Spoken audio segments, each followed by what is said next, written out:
I've been loving the Ableton Move lately, but sometimes I want to go beyond its core sound. So today I will show you how I use Loopy Pro on the iPad to add looping and predefined effects in a really smooth way, with just a tiny hub and one simple connection. So let's just loop them over.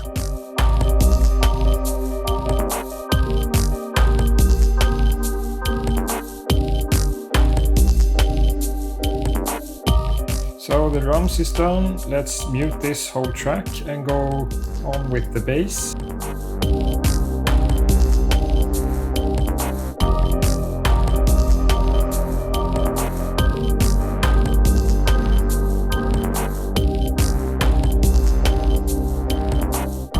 Bass is done, mute that and unmute this one.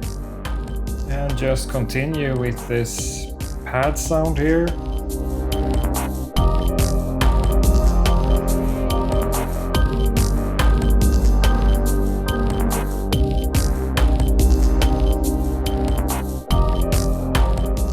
That, enable that, and then continue with this pluck sound.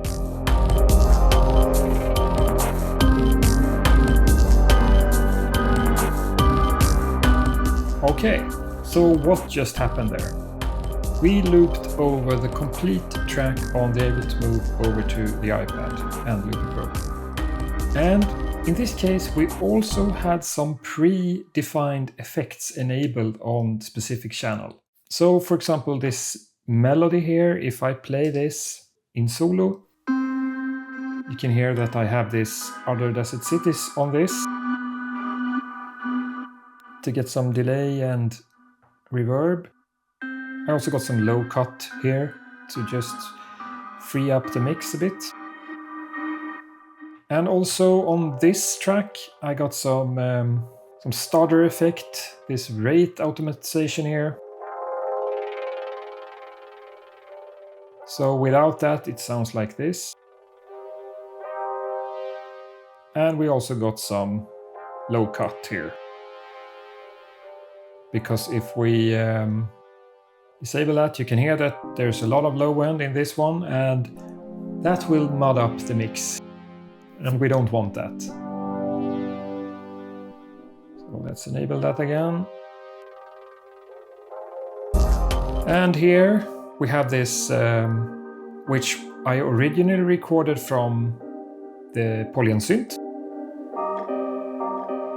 And we added some like micro pitch effects here to get it some nice harmonic chorus effect. And also some low cut. So when the loop was recorded on the iPad, you could immediately hear the effect that was added before. And this is exactly what I wanted to accomplish. I had this jam on the Move and I wanted to like extend it a bit because it sounded a little bit boring, and with these kind of effects I got it to more of how I want it to sound.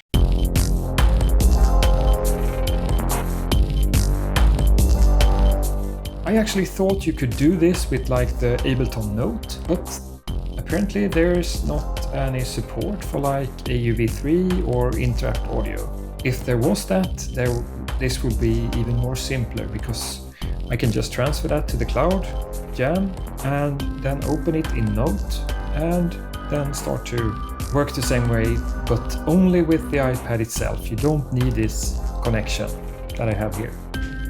So that would be a lot smoother. So let me just go over how this is set up.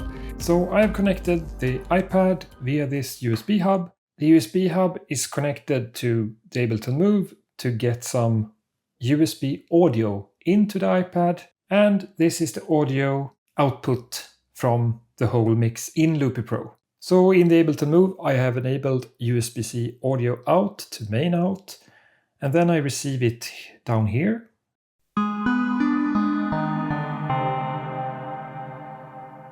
And I have also enabled link start stop on the iPad, under synchronization, I have enabled Ableton Link. So this means they are perfectly synced with each other. And the reason I need to use this USB hub here is because if I just connect this USB cable into the Ableton Move, you will get the audio over to your iPad inputs.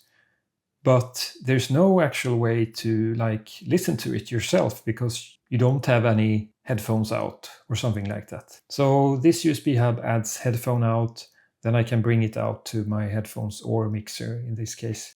So that's why I need this. One little thing I need to say about the setup as well is that, let's start here. We have enable monitoring for the Move.